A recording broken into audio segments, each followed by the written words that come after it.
We now move to hear the keynote presentation. Dr. Page needs no further introduction. Kadari Singo spelled out most of the CV this morning, as well as Professor Loga, who has signed Dr. Page's praises. Dr. Page is not a guest or foreigner to Tanzania. He's a French Tanzanian, a friend to UONGOZI Institute specifically. So we're honored to have him come and give us our keynote presentation. Dr. Page, carry on.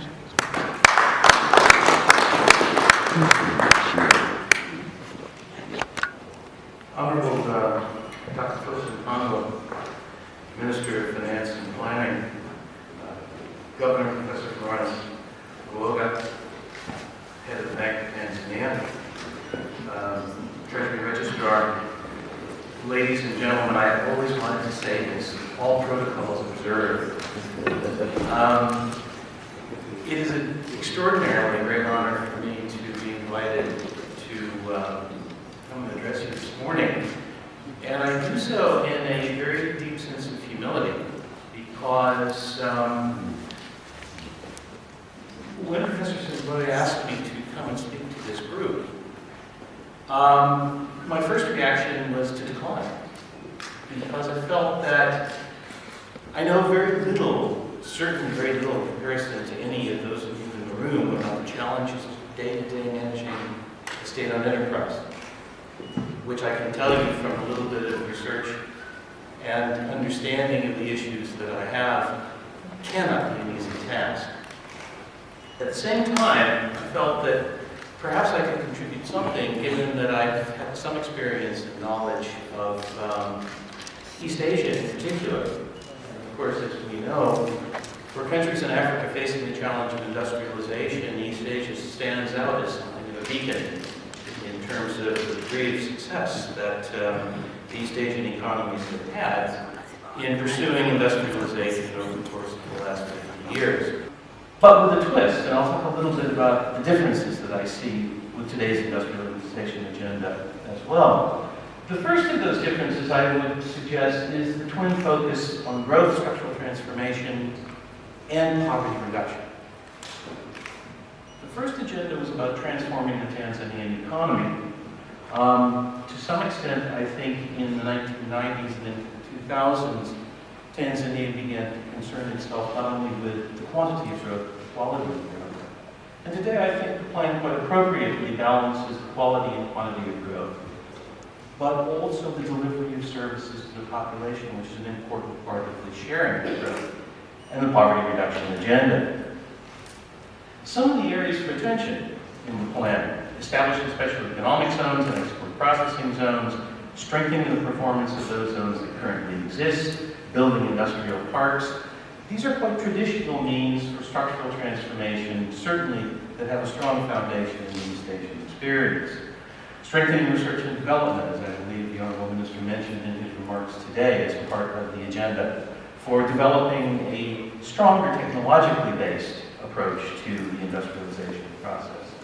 Promoting local content, a hugely important issue in both the mineral sector and the oil and gas sector. And finally, developing capacity. And we'll talk a bit more about that because, again, I think there's a role for state-owned enterprises in the development of capacity.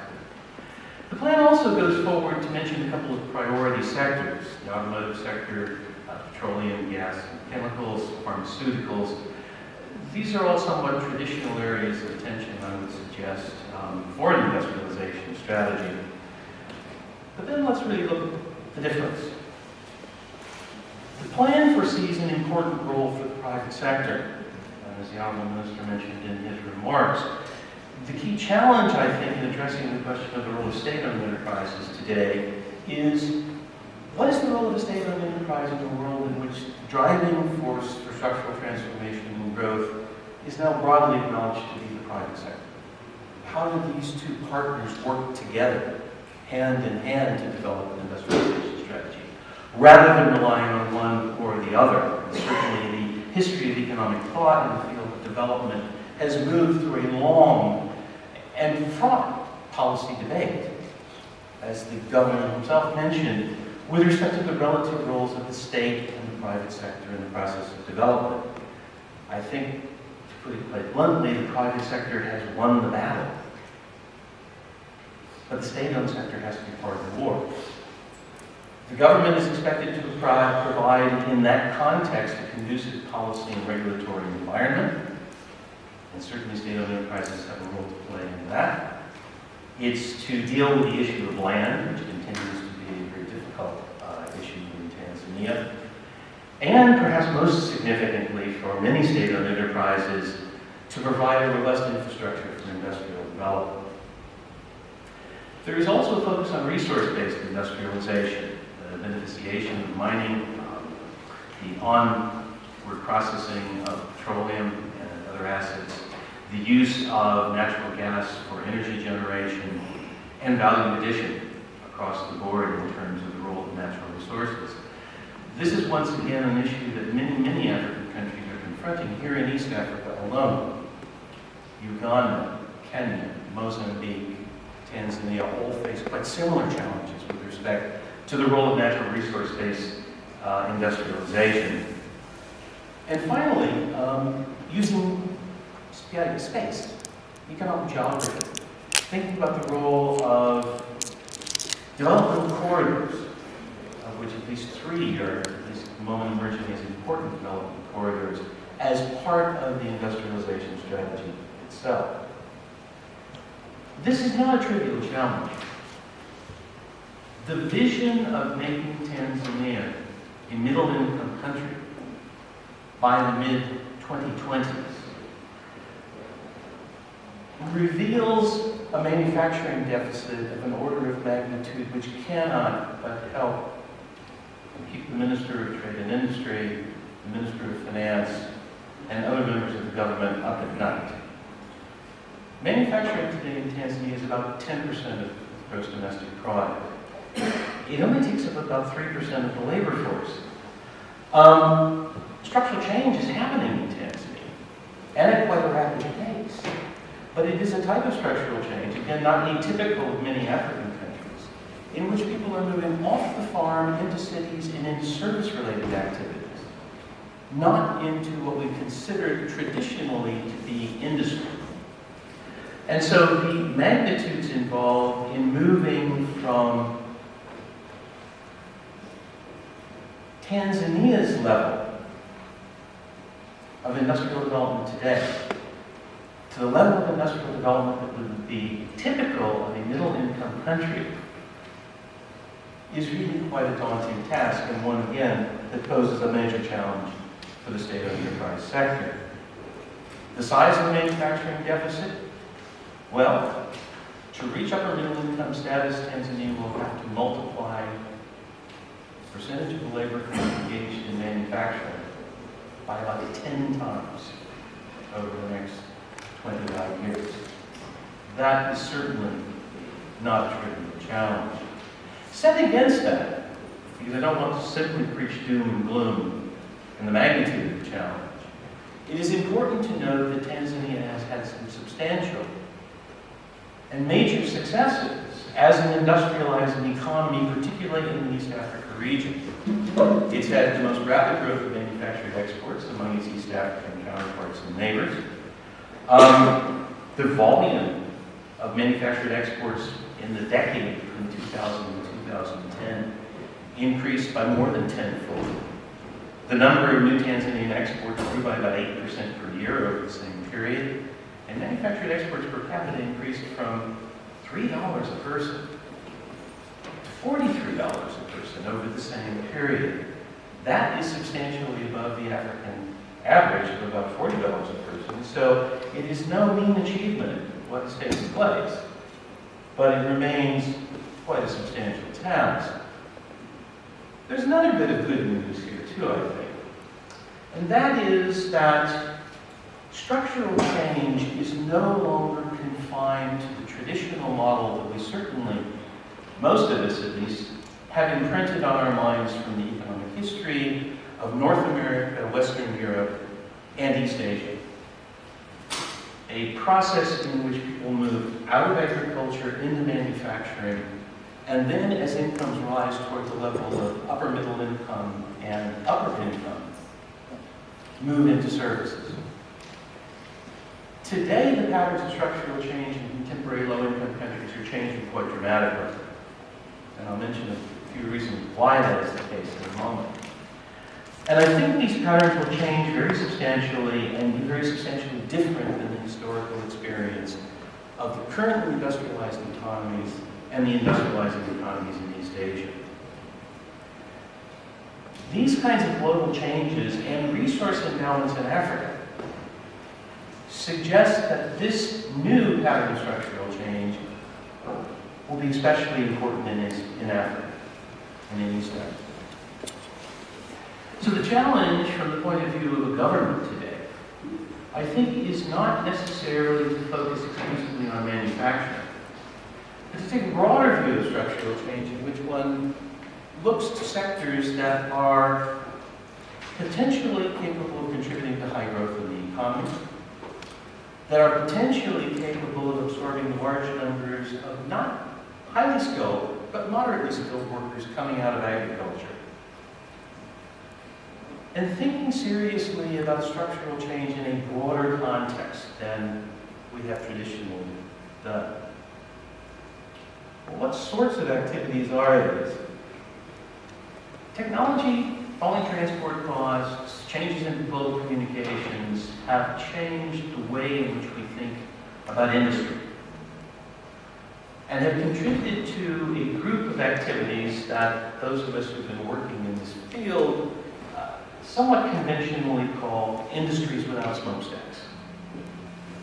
What we're trying to emphasize here is that the characteristics of firms in these kinds of activities, and let me name just a couple of them: horticulture, agro-processing, tourism, tradable services such as information and communications technology-based services, and light manufacturing,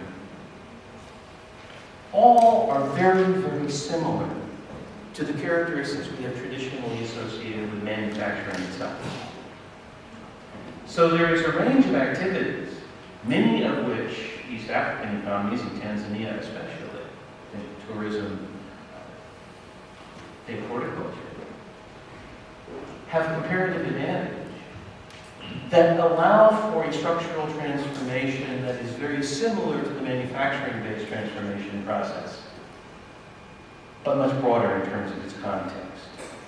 And Africa is certainly moving in that direction. Of the 46 countries for which we have data, more than 35 of them, 37 in fact, have exports of these sectors growing much more rapidly than other exports between 2005 and 2015. The other bit of good news from the point of view of planning and again of thinking about the role of state-owned enterprises in this process of structural transformation is that these industries share many characteristics with manufacturing itself. And so, from the point of view of planning or government policy, it is not a case of either or. It's a case of being able to use a similar strategic approach to the development of industries without smokestacks to the approach to developing smokestack industry. And that means that there's very good news from the point of view of government. One isn't facing a trade-off between which of these kinds of activities to promote. Let me just mention very briefly, because I think it does come back to the role of state-owned enterprises in the process of industrialization. An emerging consensus among those of us who work on industrial development with respect to what drives the locational choice of industry. Why do firms, industrial firms in particular, but industries without smokestacks as well, choose to locate in certain countries but not in others? I think 4 factors emerge really to tell us the story. The first one is something that I think of as the basics. And the reason why I call it the basics is I try to avoid the World Bank term, notwithstanding the fact that I'm a World Bank alum, of the investment climate. But one can think about it in either way. It's a set of basic fundamental factors that are needed: infrastructure and skills, effective institutions, and a regulatory environment that's conducive to private investment. These are the building blocks But in addition to that set of fundamental building blocks, there are three other factors that we have found drive choice of where firms are located in the global economy. The first one is exports. How successful a country is at exporting and how dedicated the country is at exporting. Exports give you several things. They give you scale and specialization, but they also give you the opportunity to learn. And we've found very powerful evidence to suggest that firms in low-income countries actually learn through the process of exporting. And what they learn is quite interesting. They learn firm capabilities. They learn the tacit knowledge of working practices that allow them to improve both productivity and quality.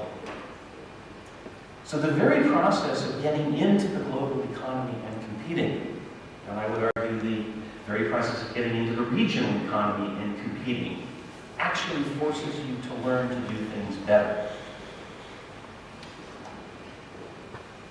The third of these drivers of industrial location is the process of clustering or agglomeration.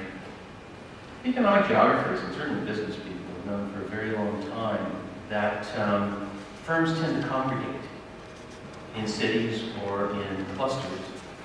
Oftentimes, many firms doing the same thing or along similar value chains.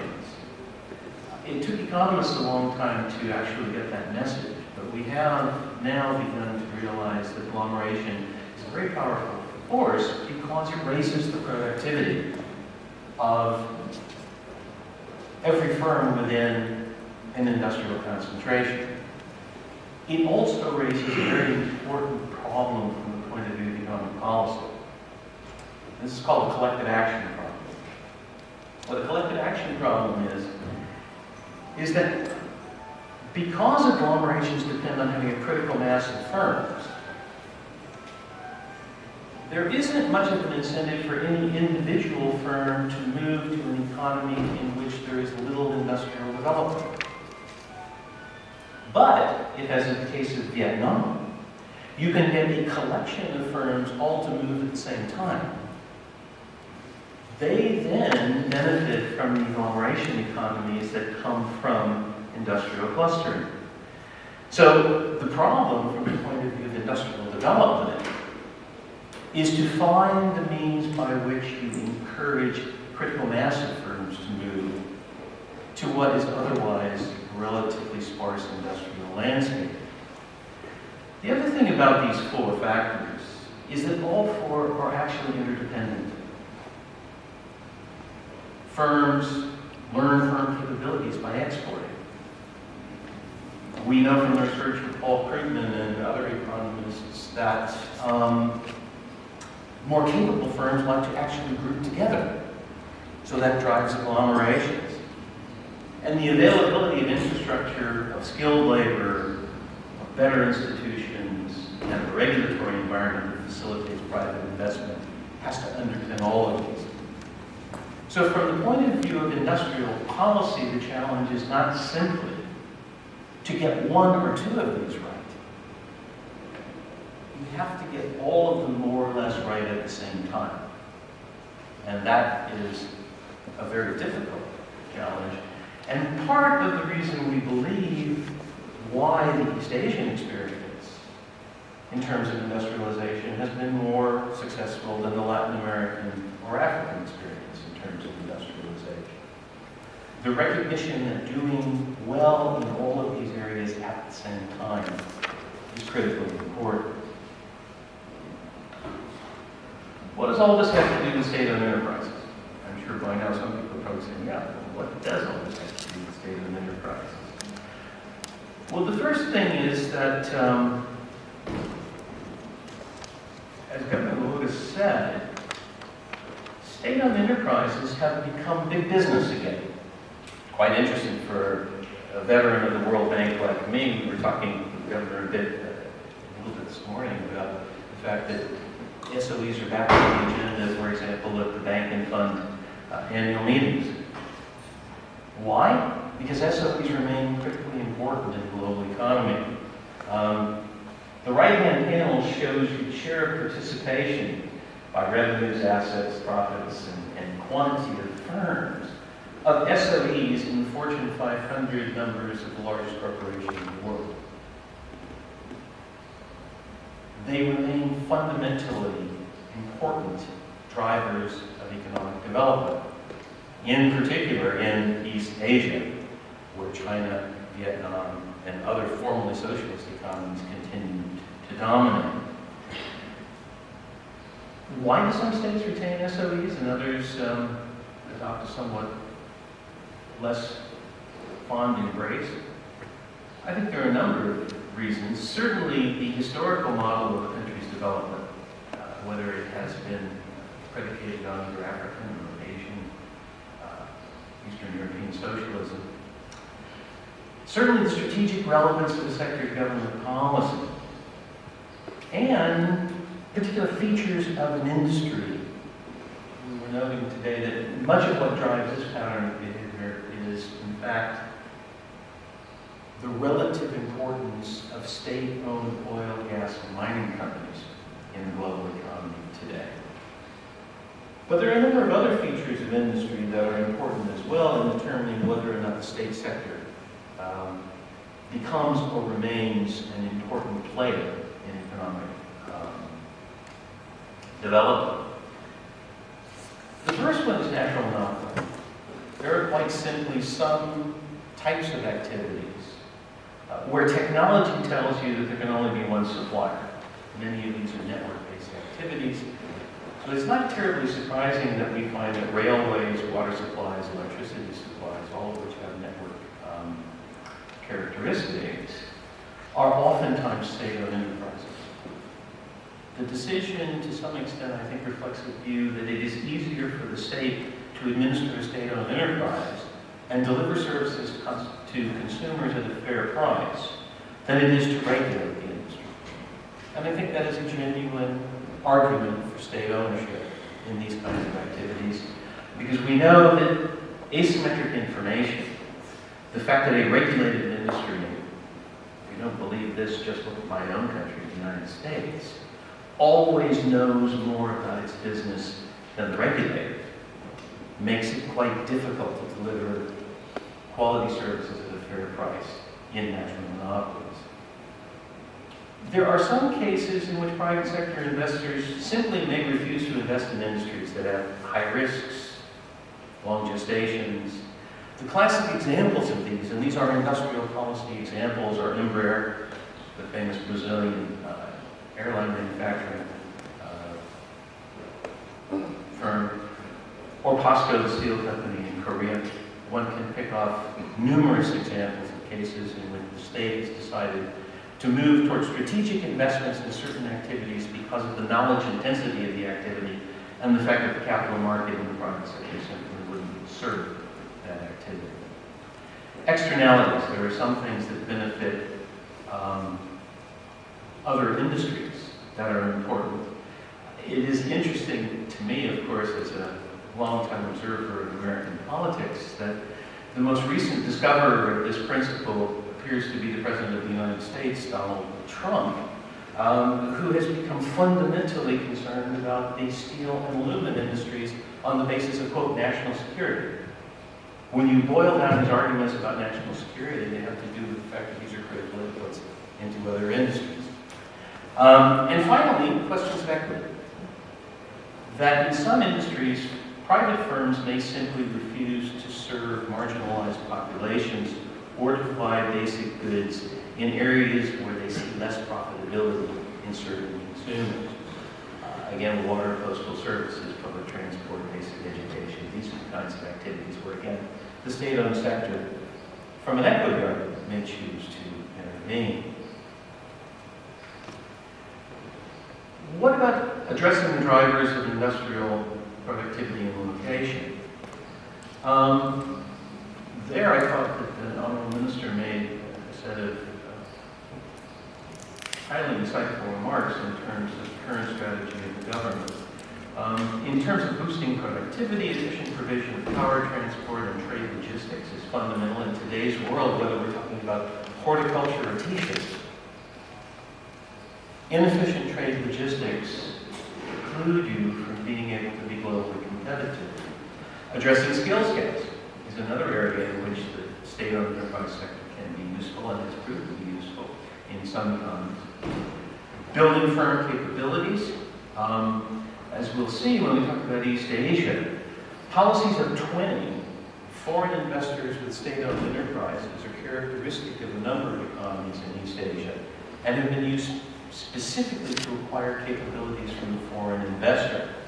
But beyond that, because the FDI and SEZ agencies are also state-owned enterprises, particularly here in Tanzania, effective agencies to promote additional foreign direct investment and have efficient, globally competitive special economic zones have been highly characteristic of success in the industrialization strategies of Eastern Asian economies.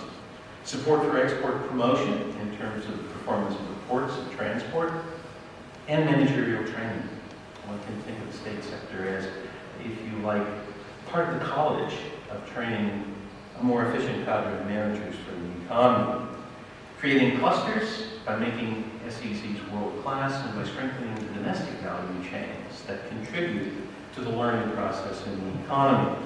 All of these are areas in which the state-owned sector has been engaged and can be engaged potentially in the development of an industrialization strategy. What about SOEs in Tanzania? I was embarrassed to see in the minister's remarks that, and Treasury Registrar is here, that there are 207 parastatals. I came to 214, looking through the count.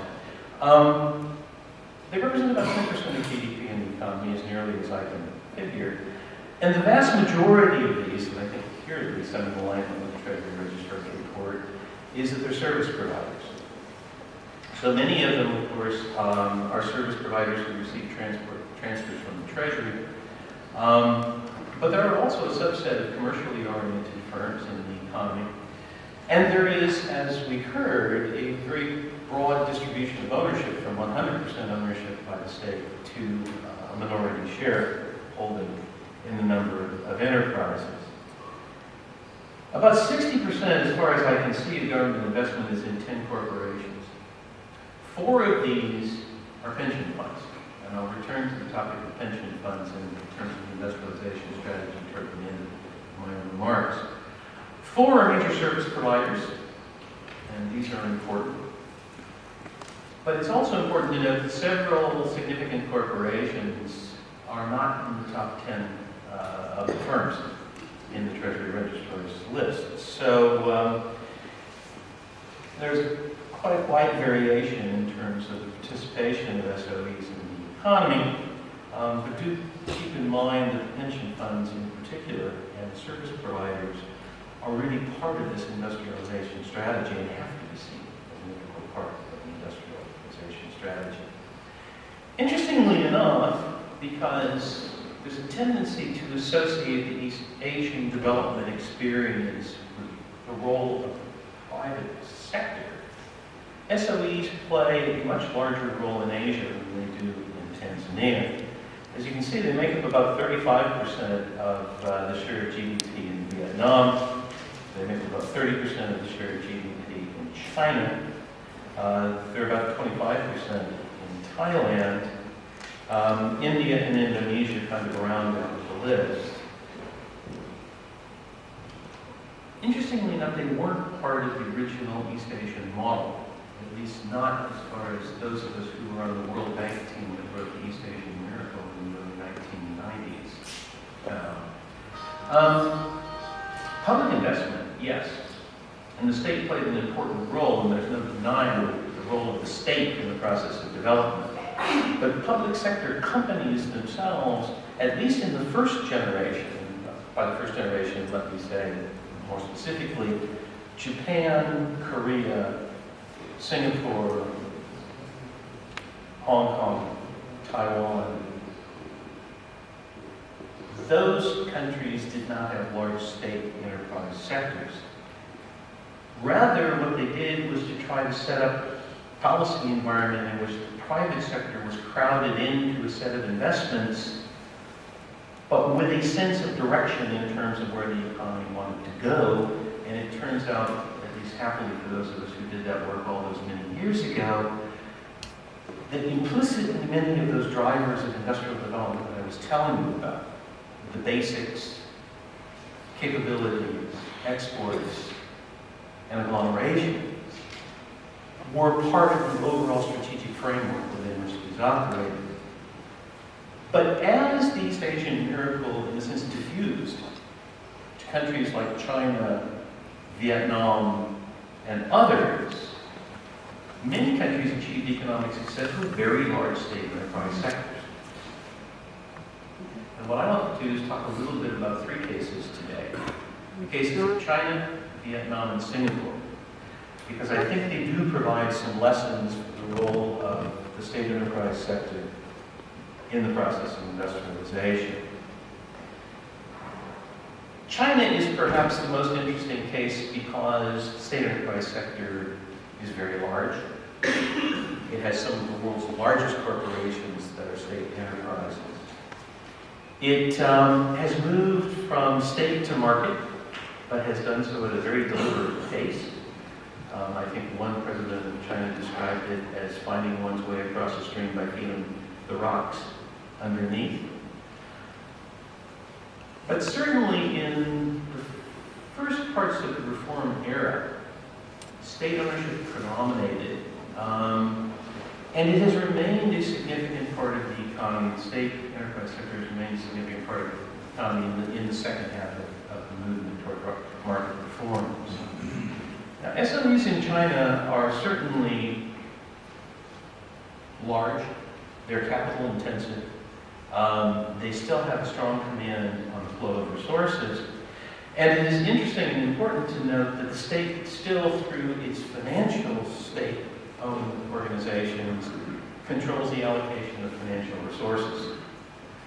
But as you can see, slowly over time, in the right-hand panel, the state sector has declined in terms of its overall influence in China.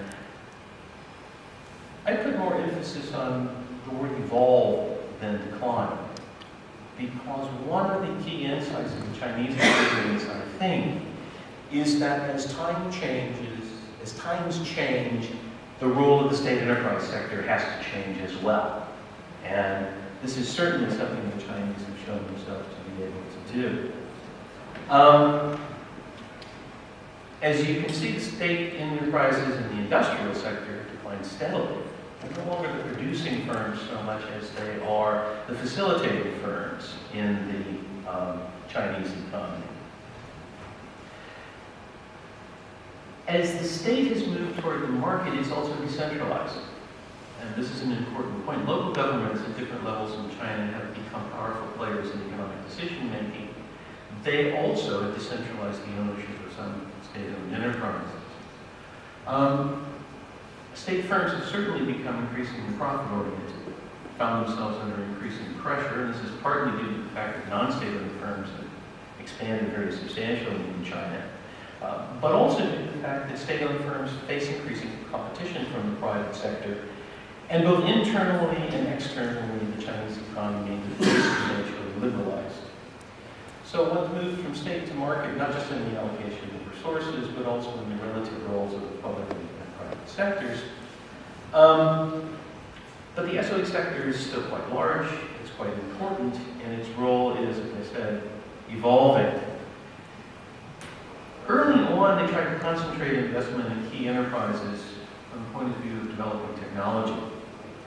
And these key enterprises, again, as we know from the rather fractious debate between the United States and China, were characterized by the fact that state-owned enterprises and their subsidiaries were virtually all partnership arrangements with transnational corporations. So the Chinese attempted to acquire what the, certainly at least American tendencies regarded as proprietary knowledge through forcing joint ventures and joint investments with state-owned corporations. The top entities still are situated in what the Chinese think of as core strategic industries. So this is oil, it's electricity, it's banks, it's aircraft. And consolidating these state enterprises has for a long time been China's preferred method of reforming them. It's important to keep in mind, and perhaps you might feel somewhat envious of your Chinese colleagues, that state firms continue to enjoy very substantial advantages in obtaining bank loans, regulatory approvals, and other forms of government action. So if you ask a private investor in China if the playing field between the state sector and the private sector is a level playing field, the answer is likely to be no. These guys have life too easy. On the other hand, their life is becoming increasingly difficult. What is perhaps even more interesting about the evolution of industrial policy in China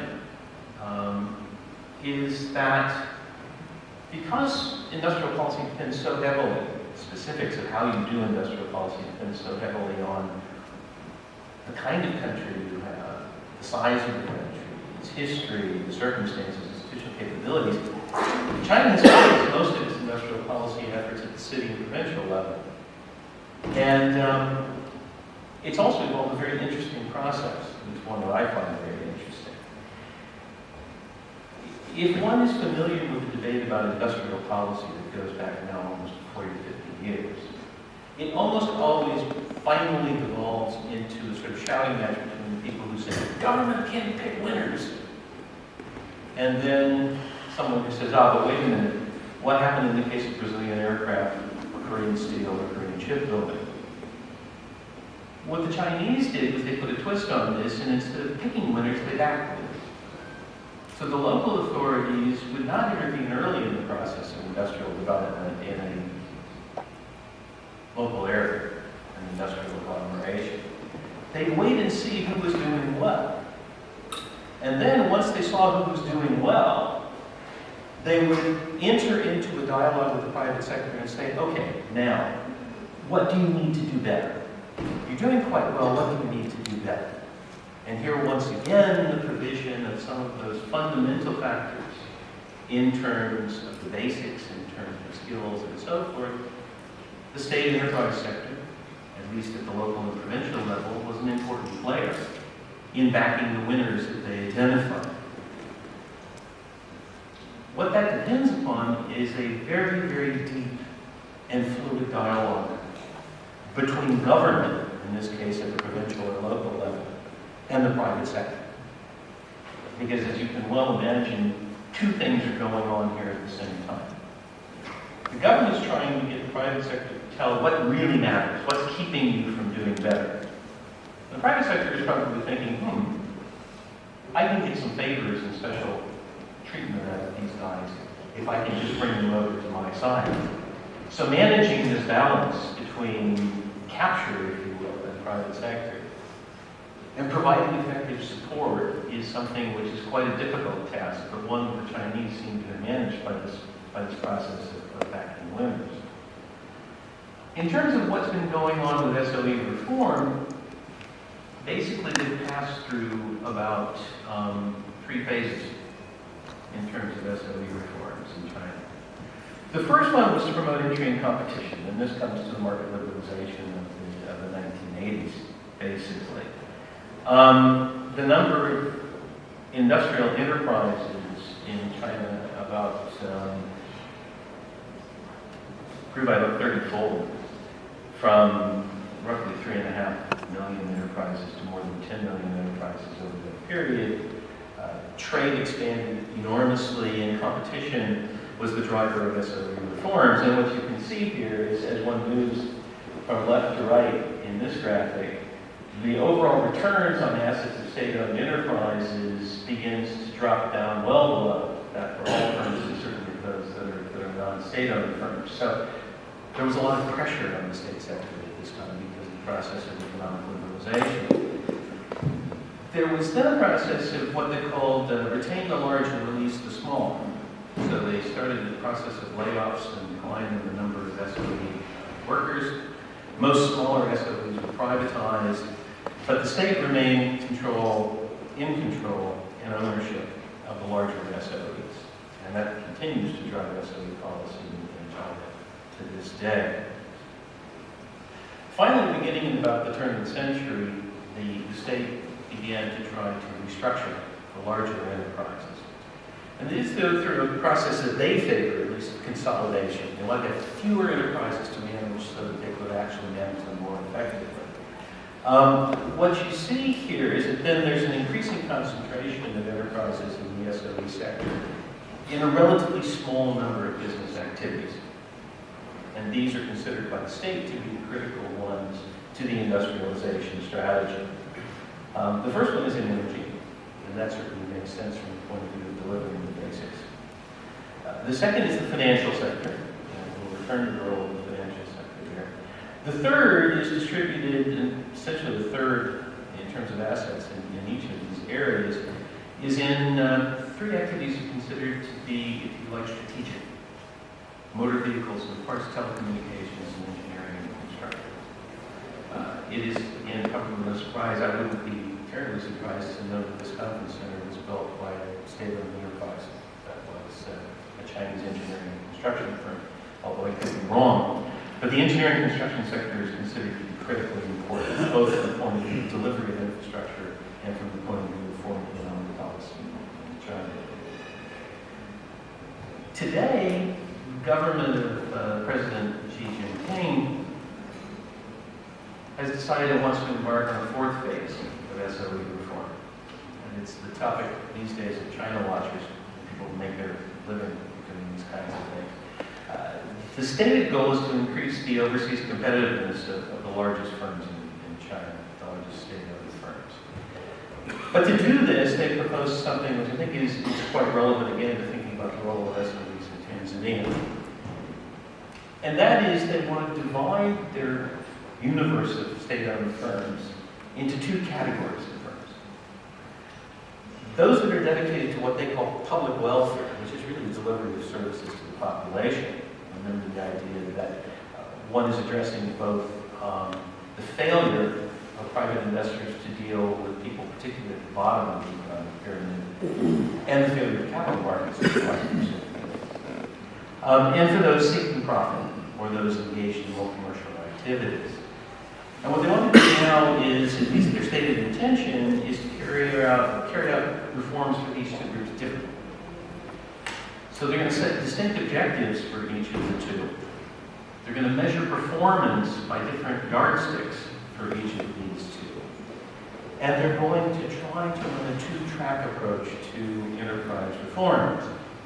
The firms that are designated as those that address public welfare or deliver services, they want to assess by looking at their ability to control costs, the quality of goods and services, the stability and efficiency of their operations. In short, what would you expect from a good service delivery entity in the public sector? For the other kinds of firms, the commercial firms, they want to assess financial performance and make that the top priority. They may start to introduce performance assessments of the managers of state-owned enterprises. They haven't to this point. And certainly they may try to introduce some reforms in terms of the governance of state-owned enterprises, including the separation of day-to-day line management from the board of directors. They've also begun, as they often do, by experimenting locally, to start a mixed ownership program for commercial enterprises, commercial SOEs in the Shenzhen, especially the economic area. So as you can see, it's again kind of a creeping movement of let's split the world into two. Let's evaluate service deliverers on the basis of how well they deliver services. Let's deliver those people. Let's evaluate those people who are doing commercial things on the basis of how well they operate commercially. But there are still some things that people worry about. The first one is that throughout this entire discussion, no one has introduced the question of whether there's a hard budget constraint in state-owned enterprises. And the reason why this is a difficult issue is because they enjoy preferred access to finance, they can then use the state-owned finance sector to relieve budget constraints when times get hard. There isn't any stated commitment to increase competition and enable market access for the worst performers in the state enterprise sector. So there's not an idea yet of reducing the size or of, what was it called, consolidating larger ones and encouraging exit of the smaller ones. In some sectors, like steel and coal, the firms have very, very large debt, and they're teetering on the brink of insolvency. And that's something that's going to have to be worried about. There hasn't been a great deal of thinking in terms of how the executive compensation in these firms, especially the commercial firms, would be aligned with incentives to strengthen internal oversight or improve profitability. And finally, a major concern, which is that even in experiments like the one in Shenzhen, private investors might not respond to the mixed ownership reforms because, as yet, without changes in the governance structure of the firms, a minority private investor can't see how it is that they're going to influence the behavior of the firm. So that raises a set of issues that make it more difficult for the Chinese to privatize a portion of these kinds of enterprises. Vietnam is the second case I wanted to talk about. It's, of course, many of you know this story, gone through 3 phases, really, of an industrialization trajectory that has been absolutely spectacular. It started in the 1970s, at the end of what they refer to as the American War, with the socialist industrialization strategy, central planning of the economy, and rebuilding, really, the Vietnamese economy. The concentration was a very socialist pattern focusing on heavy industry and the role of heavy industry. There was no market-based price mechanism in the economy, and so it was a centrally planned, fully controlled economy. About the mid-1980s, the Vietnamese Communist Party decided they had to do something differently. They looked at China, and they adapted, and in the typically East Asian way, improved on what they thought the Chinese was doing, and transitioned toward a market economy, and a much more open economy. It began with a stated goal of encouraging private businesses and foreign enterprises. In the case of the state enterprise sector, what they did is to introduce policy, and I'll talk a little bit about it because I think it's, again, a kind of unique Vietnamese twist on quote, privatization, which they call equitization of SOEs, and building state-owned economic groups to enhance competitiveness in the state enterprise sector. With their entry into the WTO in the mid-2000s, there was an increase in export orientation in the state enterprise sector, pushing the state firms really to be part of the export drive, as well as promotion of technology transfer via foreign investment. So again, this idea of using state enterprises as a way of bringing foreign investors in so you can learn something from the foreign investment. The counterpart, which the government had to offer the state sector in case of doing one of the reforms, was that the SOEs received autonomy in making their production and price setting decisions. But they had to start operating subject to hard budget constraints. And the combination of these two, giving the firms autonomy but then putting really on tough love, was that it increased their exposure to market forces and led to a very, very drastic consolidation of the state-owned sector. Mainly this was accomplished, interestingly enough, in contrast with the Chinese story, by the closure of local SOEs. So at the local and provincial level, SOEs in Vietnam began to shrink very rapidly compared with their more active role in China. Since that process began, the state-owned sector has been, again, losing ground in manufacturing. So there's a common thread here in China and in Vietnam. When one says, well, what is the role of the state-owned sector in the industrialization strategy? It's less that the state-owned firms are industrial firms than it is that they are the firms that support the industrialization strategy led by the private sectors. In both cases, similar pattern here. Manufacturing, certainly in Vietnam, is dominated by foreign direct investment and the domestic non-state sector. the number of manufacturing SOEs dropped by about 600 some odd firms between 2004 and 2008, so a fairly rapid contraction, as you can see again here, of the SOE sector and its role in the economy. Equitization is, as I said, privatization with a Vietnamese twist. The twist was that the state didn't really want to sell the majority shareholding in firms. So, say in contrast with the experience in Tanzania under the adjustment period, when privatization was essentially grab the firm, put it on the block, and let the private sector invest. This was a case that the state retaining oftentimes a majority shareholding in the firm. Only a limited number of shares have been sold to private investors in the economy. And there are certain sectors in which the private sector is simply not allowed. Oil, energy, and utilities are reserved, similar to the Chinese, to the state sector exclusively. But recently, the Vietnamese have gotten worried because their public enterprises have tended to underperform. The Ministry of Planning and Investment has a list of about 400 firms that they want to privatize, or equitize, if you will, between now and 2020. That's about $5 billion worth of capital. It's driven by four factors that at least Vietnam observers tend to feel are important. One is the need to mobilize financial resources to deal with fiscal deficit, something with which perhaps Dr. Mpango would sympathize. An increasing sense of urgency about SOE reforms because of the performance of firms. And as you can see here in comparison with both the private sector and the private domestic sector, the foreign sector and the private domestic sector, the return on assets has been considerably lower in the state and the sector over the last few years. In addition, because Vietnam is now party to a large number of free trade agreements, there are a number of free trade agreements that require that the role of SOEs become diminished.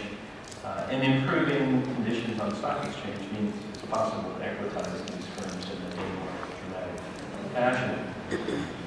But what the state hasn't done is to give up the strategic framework within which they will carry out these reforms and these equitization initiatives. So there are certain key areas where they intend to retain 100%, and you can look down the list here of those activities. And if you like, try to group them into some of the reasons why the state considers that it's important to state-owned enterprises. I know that particularly the Natural Resources and Environment Corporation and the railways there. About 65%, we're talking about natural resources again, but also financial intermediation. 50 to 65%, a number of things, a couple of food companies and the Tobacco Corporation, the Coffee Corporation, and then finally we get to under 50%. Interestingly enough, the Vietnam Electricity Corporation is on the block there, and the Shipbuilding Industry Corporation. So a slightly different approach than the Chinese have, but nevertheless a highly strategic approach to saying where do we want to control and where are we going to let the private sector have limited say in the conduct of the state sector. The biggest problem from the point of view of the Treasury in Vietnam is that because they have not really transferred a large proportion of the equity of these corporations, in mind, we're talking about 30-odd% of GDP, it's kept them from reallocating state resources to other sectors that they would deem as being more efficient. And one sees that very much in the policy debate that we see today in Vietnam. It may also be the case that because there are a large number of these state-owned enterprises that are going to be sold, at least between now and 2020, the valuation of the enterprises may be delayed. It may be quite difficult to figure out what the firms are worth. It's difficult to find financially sound investors who are interested in the SOEs, and this comes back to the question of governance again, because the investors, at least in surveys, have responded by saying they're not convinced of their ability to shape business strategy and governance. And so, in the case of will the private sector actually respond to the opportunities that are being offered, or are other changes needed in terms of the process of equitization? And finally, some technical or corruption problems that inevitably occur as a consequence of a high-stakes process of this sort. The last of the countries I wanted to talk about is Singapore. And Singapore is a truly remarkable story. I kind of lived the Singapore story in the sense that the first time I visited was in 1975. And when I went back to visit Singapore again some 30 years later, the city itself was unrecognizable. Its real GDP has increased 12 times since 1960. Singapore today is richer than a lot of OECD countries. And a lot of the indicators of living quality, health, education, urban space, pollution, are actually off the charts in terms of the quality of life. What is less, I think, known about Singapore is that the state played an enormously important role in this process of economic transformation. Growth was largely investment-driven, and the government wrote the rules in a way that made it both mandatory for individuals to save, but the state enterprise sector has also made a major contribution to this process of development and industrialization, both in terms of the profitability of the state sector and in terms of its role as a strategic investor, if you will. When Lee Kuan Yew started first thinking about this question of how he was going to transform the Singaporean economy, he basically took a very pragmatic view of how he saw Singapore and boiled down it comes to the following. And it sounds a bit familiar with the number of African countries and the arguments that I've heard in the case of the post-independence period era. We just don't have any entrepreneurs. We don't have a class of people who will seize economic opportunities or create economic opportunities as the Hong Kong Chinese, for example, in his view, did. So, in responding for that, because they didn't have a group of ready-made entrepreneurs, they decided they needed a twin-track strategy for development. They needed foreign investors, and they needed a state sector. And the two, again, had to be complementary with each other. What was interesting about the Singapore story, in contrast with Vietnam and China, is that from the very beginning, the framework within which they wanted these government-linked corporations, as they call them, GLCs, to operate was one of being competitive, facing market prices, and meeting an export goal. So they avoided import substitution strategies, very pragmatically, again, looking more at the city-state. We can't substitute for imports in the city-state. And they avoided the state setting prices and using government-linked corporations as a way of controlling prices to consumers. As a counterpart to that, the government has consistently been clear about what it expected of the government-owned corporations. But the objectives assigned to government-owned corporations have changed over time, and that's, again, in response to changing economic circumstances. And I remember I had a very close friend, still have a very close friend for many years, who worked at the World Bank, who then went back to Singapore to become the deputy governor of its central bank. And we were having dinner one night, and he was describing to me the way in which the Singapore government makes decisions about things. And when he finished, I said to him, "Peng," I said, "it sounds to me like no government I've ever heard of." I said, "It sounds to me like you run the city of Singapore like you run a business." And he said, "That is the highest compliment you can make to any Singaporean politician or civil servant, that the country runs like a business." So I always think of it as Singaporean. And in fact, Singaporean is part of the understanding that one has to have of the role of state-owned enterprises in the Singaporean case. As early as the middle of the 1970s, and I think the Treasury Registrar might be envious of this, Temasek which was a public sector holding company, was established as a fully owned subsidiary of the Ministry of Finance. What this did is it allowed the government to separate regulatory authority from state ownership. A holding company was, of course, the state ownership, but in whatever field of SOE activity was going on, whether it was in natural monopolies or in commercially viable enterprises, regulation could come from a different authority, even in some cases from the ministry. It allowed the holding company to raise finance on capital markets, and to this day, Temasek has a AAA rating by Standard & Poor's on global bond markets.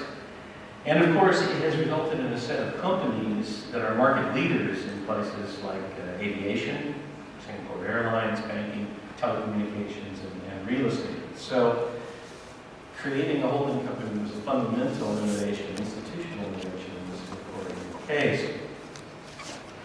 The result is that returns to the Ministry of Finance have actually been very good. And so from the point of view of the fiscal authorities, the state sector in Singapore has been a major contributor to the investment-driven model of growth. And as you can see, consistently, the state sector has generated quite reasonable rates of return relative to the risk-adjusted rates that they have created for different benchmarks. And in particular, given that in many cases these types of activities are banking and other cyclical areas of activity. And don't forget, we went through the 2008 financial crisis as well. Other countries in East Asia have looked at this model and said, yeah, this seems to be something we would like to have a look at. And Malaysia and the Philippines have implemented holding company models along very, very similar lines to Temasek. What contributed to this particularly successful role, I would argue, of the state sector in Singapore? Well, first of all, was a set of clear goals. Government, again, as I said, over time, some of the burdens set for state-owned enterprises and some of the objectives set evolved with respect to changing economic policy, but management and board were given clear guidance in terms of producing results, certainly the discipline of competition and exports, and the GLCs were not ever burdened with a set of, if you like, public welfare or service delivery requirements. So if you were a Singaporean GLC, your job was to be competitive and make money. So you didn't have to worry about things like providing housing or health care for your staff. That was taken care of by another corporate, Singapore Inc. The holding company model certainly reinforced and strengthened this type of contract, and especially with an emphasis on professional management and corporate governance. Many of the new innovations in corporate governance that are coming out of the public sector corporate governance debate, driven in part by the people at the World Bank, build on this Temasek type model. And importantly, the policies have changed over time as the economy has developed and evolved. So today, in contrast to the early days of the Singapore Republic, much greater stress on independent private sector boards, professional managements in the private in the public sector companies. Well, what does this all kind of add up to?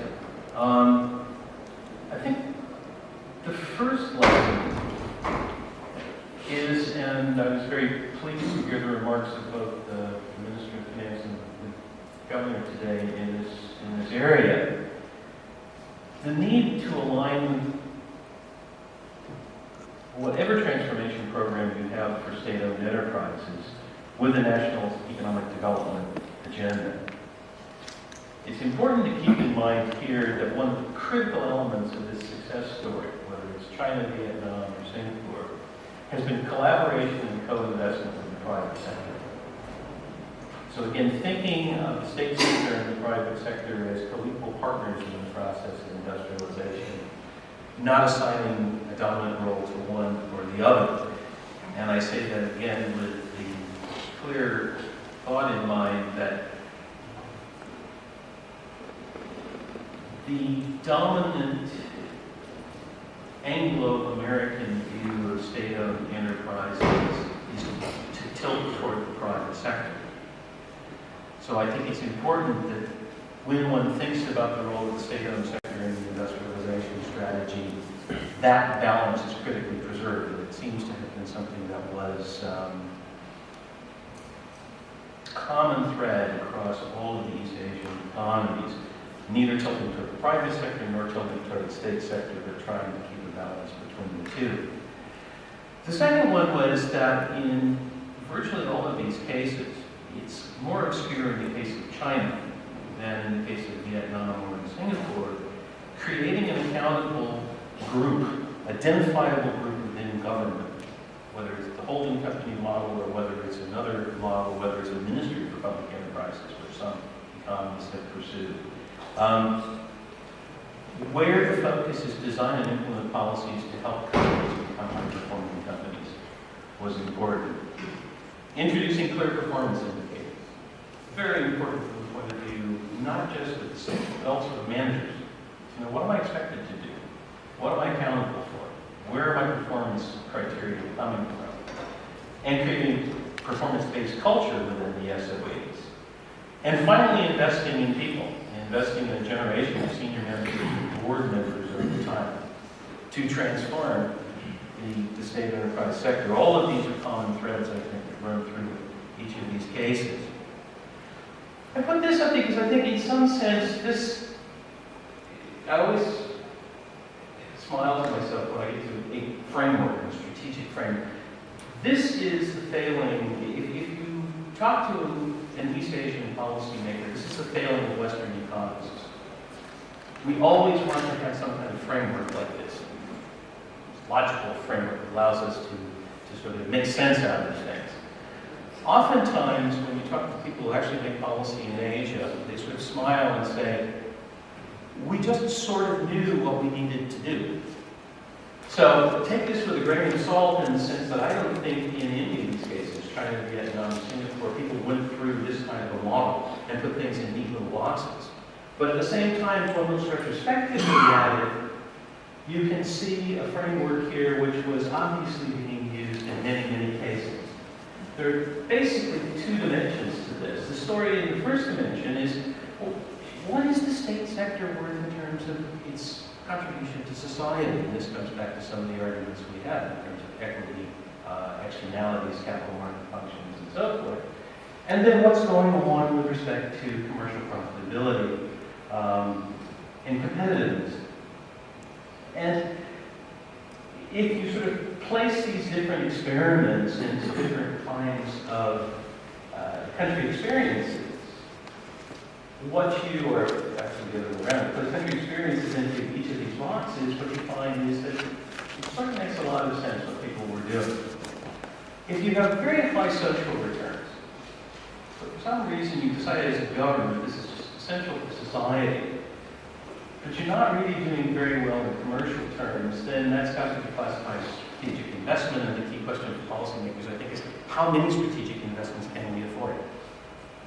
And how can we sustain them if we think that those are essential, but nevertheless loss-making?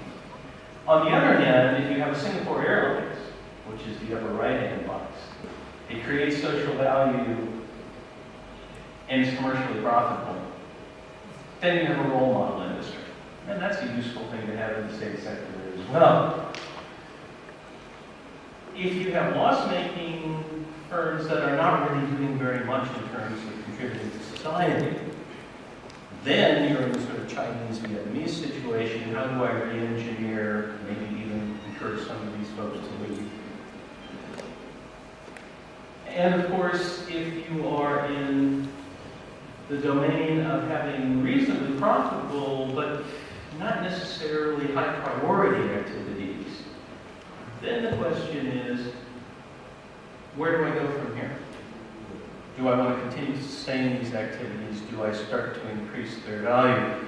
So this, I think, is very much the sort of world view of what was going on in Asia and these economies over this 30-year period, of people beginning to sort of classify these kinds of firms. But I point to the cautionary tale that perhaps it wasn't as conscious a process as putting this nice little graphic might suggest. Boiling it all down, what do I see as some lessons that might be useful for enterprises, and perhaps for Tanzanian context? I think the first one, the one that runs through all of these cases, and indeed historically runs through the cases of the earlier industrialized India as well, is make sure you understand what the nonprofit objectives are that you have for state-owned enterprises. What beyond asking the firm to be commercially viable and contribute to the Treasury do you want to achieve? You need to define those, you need to identify the trade-offs, and you need to identify the trade-offs with being commercially viable. I studied the public enterprise sector in Egypt one time, many years ago. And the greatest frustration of public enterprise managers in Egypt was quite simply that every time they would get a little bit ahead in terms of being a commercially viable enterprise, the government would come along and burden them with yet another, quote, non-commercial objective that they were supposed to achieve. And I had the managing director of one firm say to me, John, you can't imagine how demoralizing it is to the management of a firm year after year after year to make losses and have to go to the Treasury to get bailed out.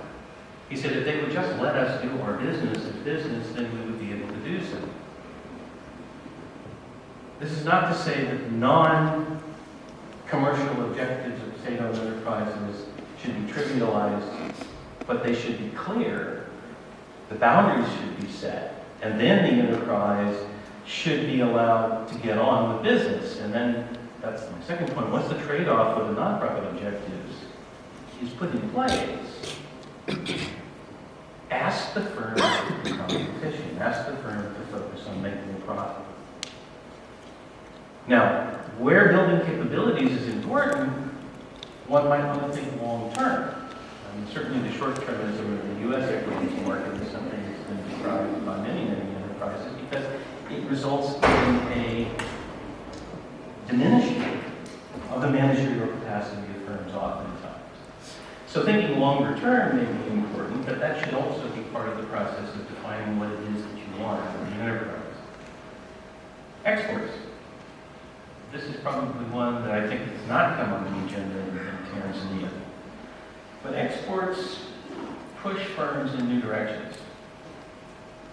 Higher product standards, they raise productivity. Virtually all of the countries that I talked about today have an export rule for the state enterprise sector. China, Vietnam, Singapore. It was also a rule that was a guide to industrial policy in Asia for many years, even in the early days of the transition to industrialization in the 1960s and 1970s. Good enterprises require good people, so you have to invest in human resources, and that can't be a secondary objective. It has to be part of the plan, if you will. And then rewarding good work. The incentive system should be aligned, once you've set the objectives, with what you actually want to achieve and what you're asking managers to do. For government, I think my reading of this story is that a dedicated supervisory agency is important for the state enterprise sector. I think it's asking the Treasury Registrar perhaps to do more and differently than what they have done in the past. And if you have a situation in which supervision and surveillance of the state-owned sector is divided across a whole range of line ministries, then it is very difficult to get coherence between the policies that you're looking for in the industrialization strategy and the policies that are guiding the SOE sector.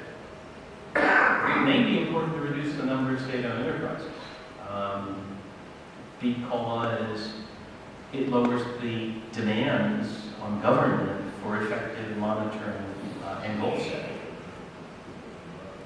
Good accounting systems, regular and detailed reporting is fundamental and important and should be part of the process. In sectors where competition is appropriate and important, allow the private sector to compete with the state-owned sector. Allow new entry of private firms, and now allow new state-owned firms to enter those sectors. And avoid political appointments to managerial positions. At least the history in East Asia of political appointments to managerial positions has been that poor performance has been associated with people with less of a track record in actually running enterprises. Capabilities are important in firms, as I pointed out earlier on, in drivers of industrial location. Not everyone who is good at politics is good at running a business. So this is also an important area. I think probably the key thing here, the key lesson that I would take away from the Asian story, is that you have to have a strategy.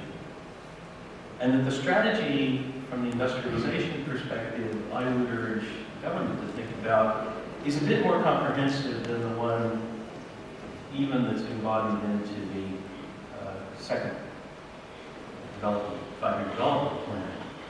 And that is thinking about how these building blocks, the basics, exports, agglomerations, capabilities, are linked to each other and how you move forward in that domain. Because the SOEs then have to be an integral part of that strategy. When you don't have policy orientation, then it's very difficult to keep focus and it's very difficult to drive the strategy forward. And evaluating performance of SOEs should be in view of what is it contributing. Think of that matrix again. What is it contributing to the advancement of the strategy? Service delivery SOEs, ports, railways, the FBI authority, the SOE authority, these are all fundamentally contributors to this kind of strategic orientation. Just a couple of thoughts. Boosting productivity. Power. TANESCO has an enormously important role to play here. Transport costs, TRL. Trade logistics, the Ports Authority falls into that category. Capabilities, TIC is a fundamental player in FDI promotion. SEZ development, the EPZA. It's critically important that these two work together and that they advance the agenda. And the Ports Authority and the Export Processing Zones Authority have to work together in making SEZs world-class. Without any of these kinds of building blocks, getting to where Tanzania needs to go, which, as we said, is a large challenge in terms of industrialization policy, will not be accomplished. And keeping in mind that you have to make consistent advances across all of these fronts, which means evaluating the SOEs in terms of how we are moving in that direction, is an important part of the package. A word on pension funds, because, as I said, 4 of the largest 6 SOEs are pension funds. We know that pension funds can play an important and constructive role in development finance, and it would be useful to rethink, I think, the role of pension funds in development finance in Tanzania. The fund investments are about 9% of GDP, which is a non-trivial amount of public savings that are going into these activities.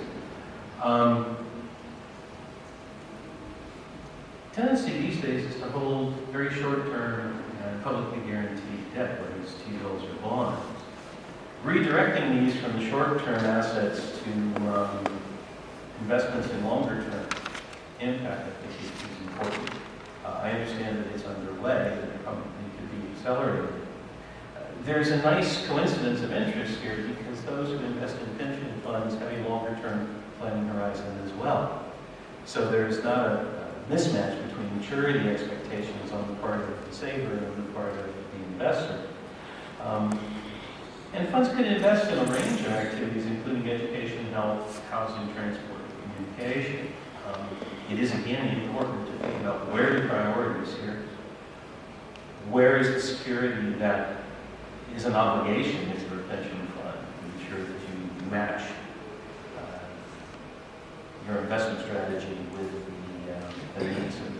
clients. But a second benefit of having the pension funds involved in a range of investments, whether in the private sector or in the SOE sector, is that active participation by the pension funds also can help to improve governance, corporate governance within the economy. Because if you make a pension fund an activist investor, as we've seen, certainly in the case of Europe and the United States, that actually drives the firm to improve transparency, its reporting, to improve its management to some extent, and certainly to improve its accountability to the investors. So, very constructive role, I think, for pension funds in this story. And then just a closing thought, since we're here in a conference center that is named for the founder of the country. I was struck, and I noticed that it was with this opening thought that the second five-year development plan was launched. But the warning from an area that everybody wants development, but not everybody understands what it takes to develop, and that the biggest requirement is hard work, I think is a very good way to end. Because there's no question in my mind that the SOE sector in Tanzania has the capacity to contribute to the industrialization strategy. But the hard work comes really in some of these details. Defining the objectives, creating an oversight agency which is capable of serving both the SOE sector and the industrialization strategy, keeping to a strategic framework, aligning the incentives of the enterprises with the desired strategic strategy. That all is very hard work. And that hard work, I think, is what is going to pay off in terms not just of better performing SOE sector in Tanzania, but also in terms of industrializing Tanzania, both with and without smokestacks of garden. And the structural transformation of the economy that will allow us to become a middle-income country by the middle of the next decade. So thank you all very much.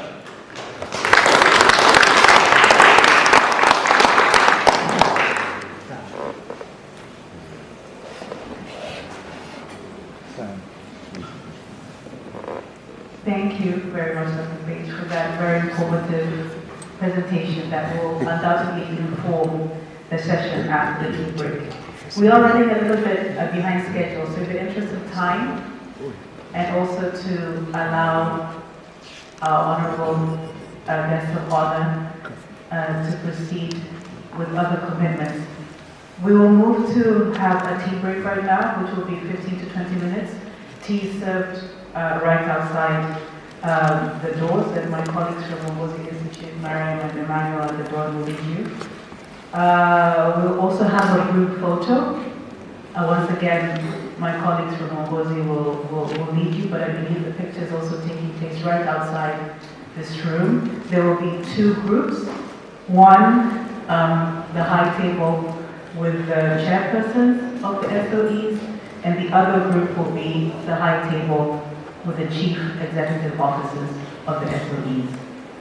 Kindly, just a housekeeping reminder, if you could all kindly fill in the individualized registration forms that you found on the tables, we would really appreciate it, because it's our way to keep in touch and to send you the materials and the presentations and the report after this meeting. And for those of you that ask for Wi-Fi, it is now available. It is on JNICC 02, and there is no password required. So as we go to the group photo and tea, if we could all kindly remain seated as we allow the high table and our honorable guest of honor to be first. As intended, ma'am.